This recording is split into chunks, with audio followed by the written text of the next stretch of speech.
Hi there and welcome back. Let's review aneurysm today.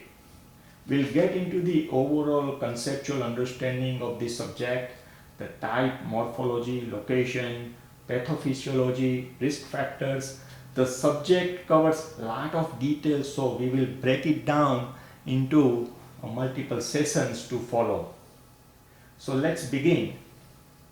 Simply speaking, aneurysm is an excessive localized enlargement of an artery caused by a weakening of the artery wall. An aneurysm is a localized blood-filled balloon-like bulge in the wall of a blood vessel. Aneurysms can occur in any blood vessel, with particularly lethal examples including aneurysms of the circle of Willis in the brain, aortic aneurysms affecting the thoracic aorta, and abdominal aortic aneurysms. Aneurysms can arise in the heart itself following a heart attack, including both ventricular and atrial septal aneurysms. As an aneurysm increases in size, the risk of rupture increases. A ruptured aneurysm can lead to bleeding. Aneurysms are a result of a weakened blood vessel wall and can be a result of a hereditary condition or an acquired disease. Aneurysms can also be a nidus for clot formation, that is thrombosis and embolization. So aneurysms may be classified by type, morphology, or location. First and foremost, true and false aneurysms. A true aneurysm is one that involves all three layers of the wall of an artery, that is intima, media, and adventitia. True aneurysms include atherosclerotic, syphilitic, and congenital aneurysms, as well as ventricular aneurysms that follow transmural myocardial infarctions. Aneurysms that involve all layers of the attenuated wall of the heart are all considered true aneurysms.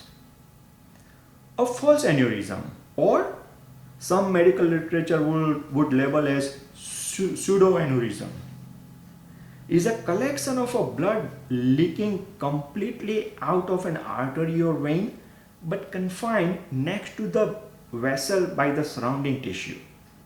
This blood-filled cavity will eventually form either thrombus or a clot enough to seal the leak or rupture out of the surrounding tissue.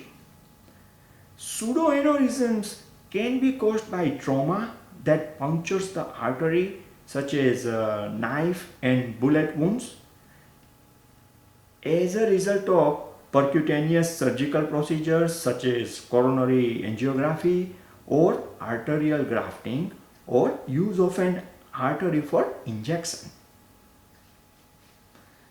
Let's talk about morphology. Aneurysms can also be classified by their macroscopic shape and size and are described as either secular or fusiform. The shape of an aneurysm is not specific for a specific disease.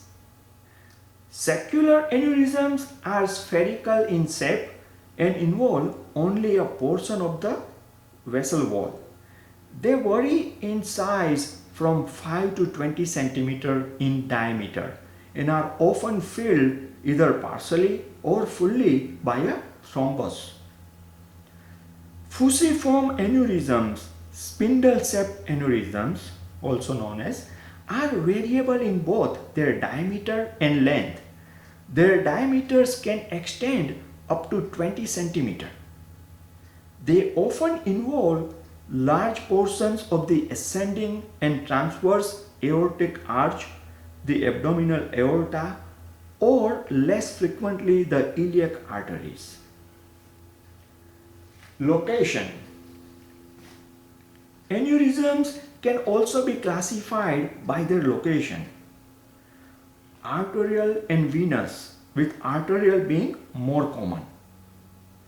You will see the heart, including coronary artery aneurysms, ventricular aneurysms, aneurysm of sinus of Valsalva, and aneurysms following cardiac surgery. The aorta, namely aortic aneurysms, including thoracic aortic aneurysms and abdominal aortic aneurysms. You may confront with the brain, including cerebral aneurysms, Berry aneurysms, and Charcot, which are aneurysms. Then it also depends what you may end up seeing in the medical records. You may have the legs, including the popliteal arteries, or the kidney, including the renal artery aneurysm and intraparenchymal aneurysms.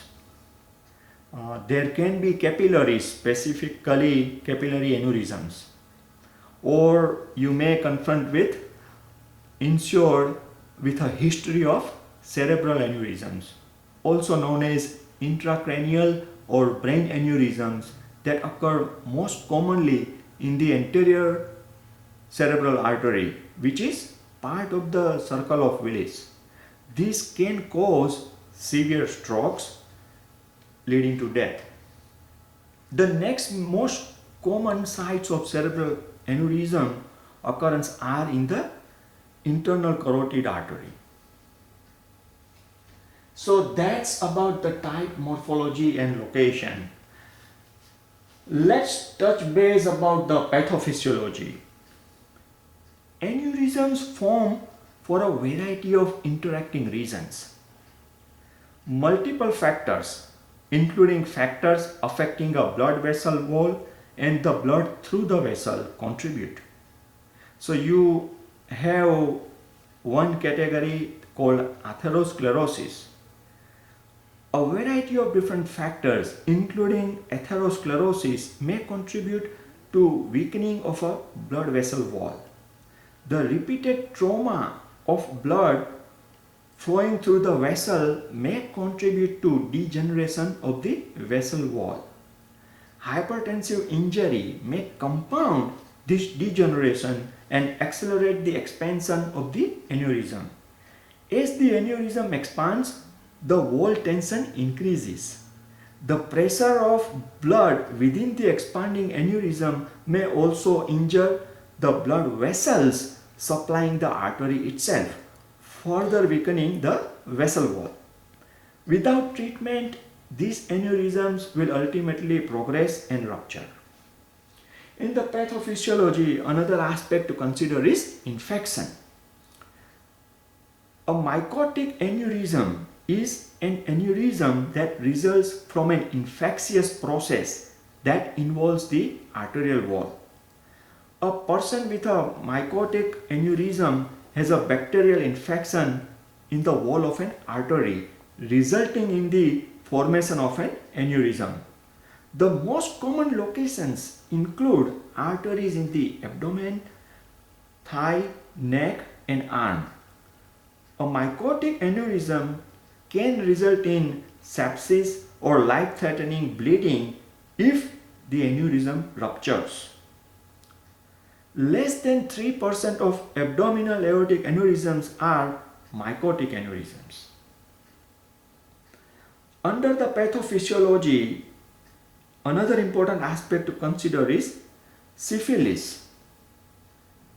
The third stage of syphilis also manifests as aneurysm of the aorta, which is due to loss of the vasa vasorum in the tunica adventitia.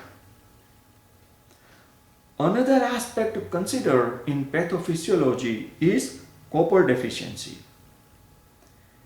A minority of aneurysms are caused by copper deficiency, which results in a decreased activity of the lysyl oxidase enzyme affecting elastin, a key component in vessel walls. Copper deficiency results in vessel wall thinning and thus has been noted as a cause of death in copper deficient humans. Last but not least, risk factors for an aneurysm include diabetes, obesity, hypertension, tobacco use, alcoholism, high cholesterol, copper deficiency, increasing age, and tertiary syphilis infection. The subject is so vast, we'll take a pause here and we'll continue further. So, see you soon. Take care. Bye now.